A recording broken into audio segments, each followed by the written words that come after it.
Howdy folks, this is Igor Brandeo, and today I'm leaving very early because we're going to ride on the mountain, me and some riding friends. And while I'm on the way, I thought of another video, simple video this time around.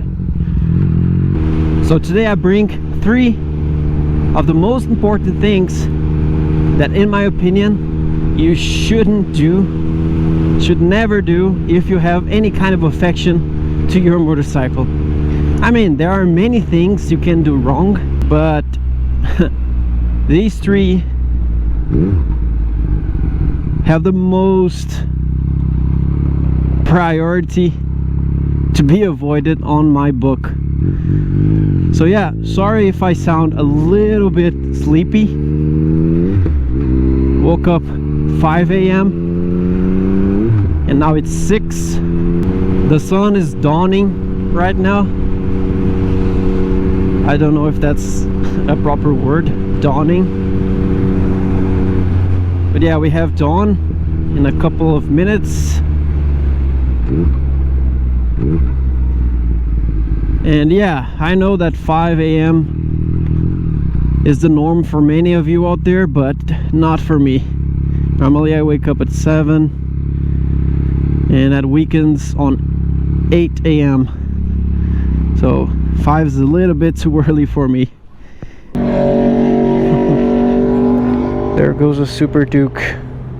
So first of all, in my opinion, you should never ride your motorcycle with an exhaust, with an aftermarket exhaust like it has right now, without an ECU tune or flash. Basically running ECU OEM fueling with an aftermarket exhaust, and even worse, with aftermarket air filters and spark plugs as well. Spark plugs, not that big of a difference if they're within specification, but as for air filters and exhaust, yeah, big problem.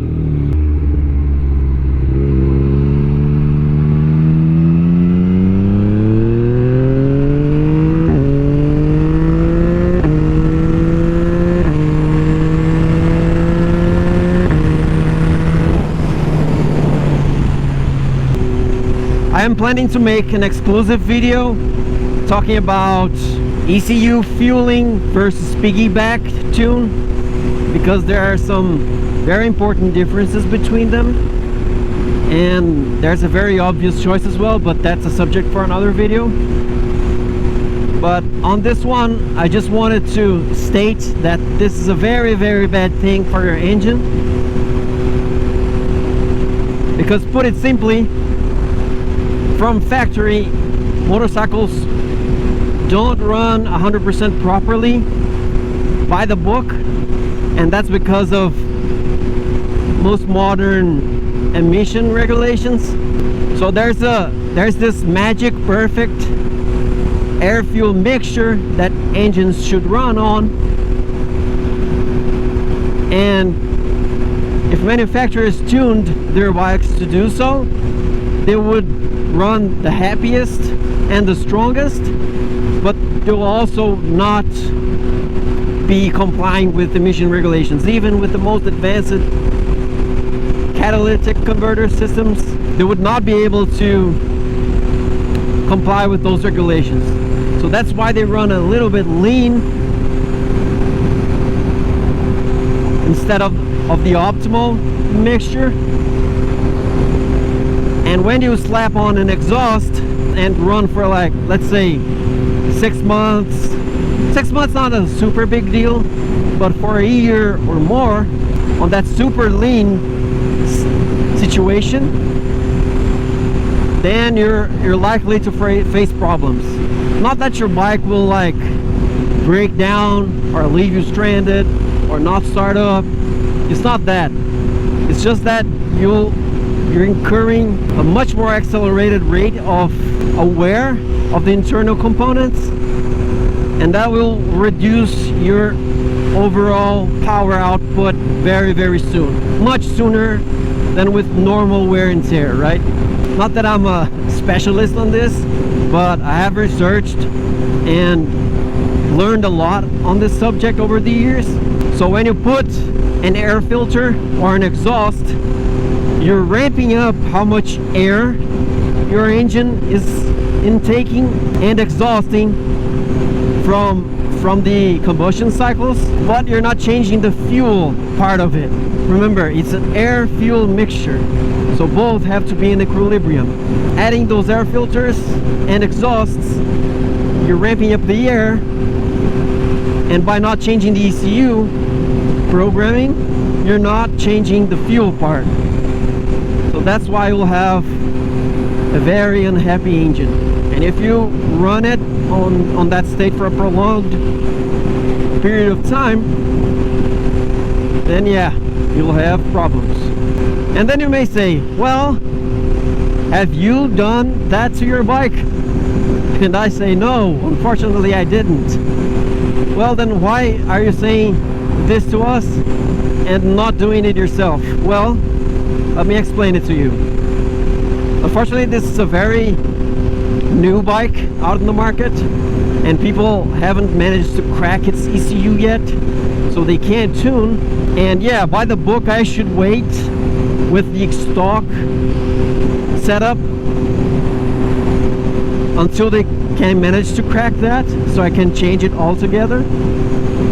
But probably they're gonna do that in the next couple of months, and for short periods of time it's okay for you to run with your bike a little bit lean, and that's why I'm doing it.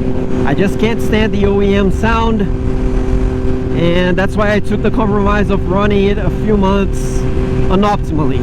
And that's thing number one. Thing number two is running your motorcycle without taking care of its chain and sprockets properly.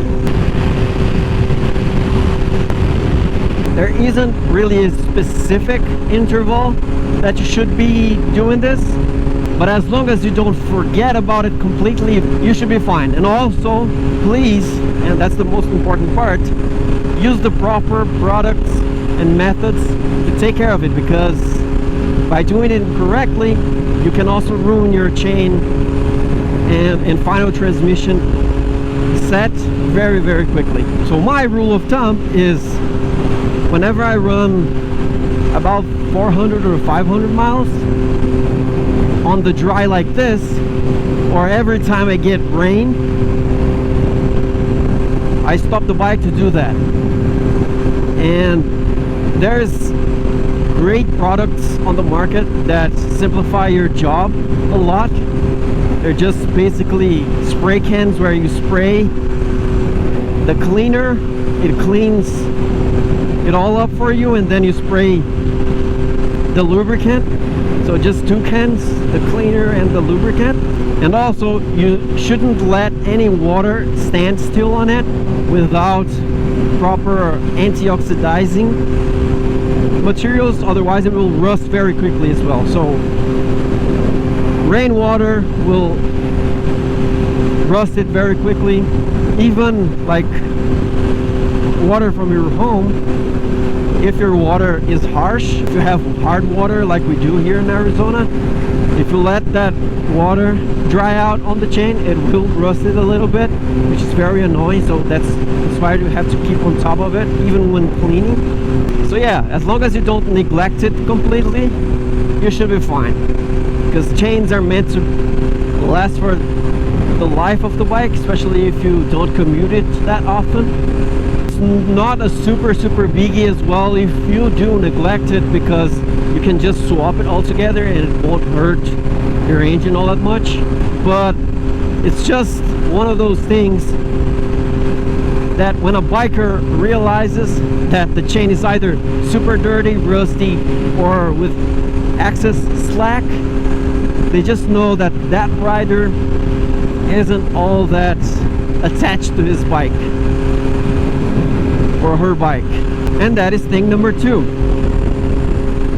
And last but not least, thing number 3 is something that is forgotten by most because it's not that apparent or obvious if you're not looking for it. And that thing is riding without a radiator guard. If you do much highway commuting like this, either on a car or on a motorcycle, you know that if you're riding with a car on your front, or if you're in a rush hour, you'll notice that car tires or truck tires or anything that's on your front throw stone chips at the paint and everything. And those stone chips are basically harmless to the cars because they only do minor aesthetic issues and damages to the bumpers and paint. But you have an extra problem on the bike because if you look down, the radiator is right there and it's facing the road, right? So basically you'll be soaking all the stone chips onto the honeycombs that actually do the cooling of your engine. And that gets pretty bad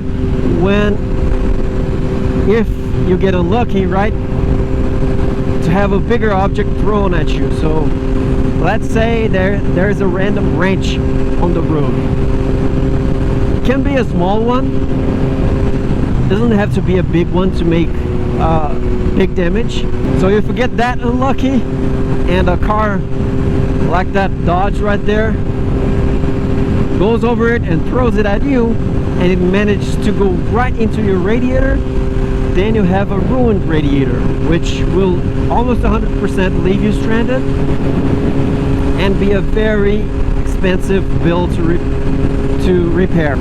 So if you have a radiator guard like I do have for this bike, you're not only protecting your radiator against those stone chips that will quickly degrade your bike's ability of keeping cool, but also I'm protecting it against bugs and the bigger objects, like I meant a wrench or a piece of metal or anything that could by chance make its way into that honeycomb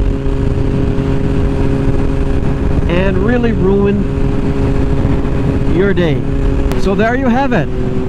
Those are the 3 things on the top of my list that I think you should avoid at all costs if you have some love for your motorcycle.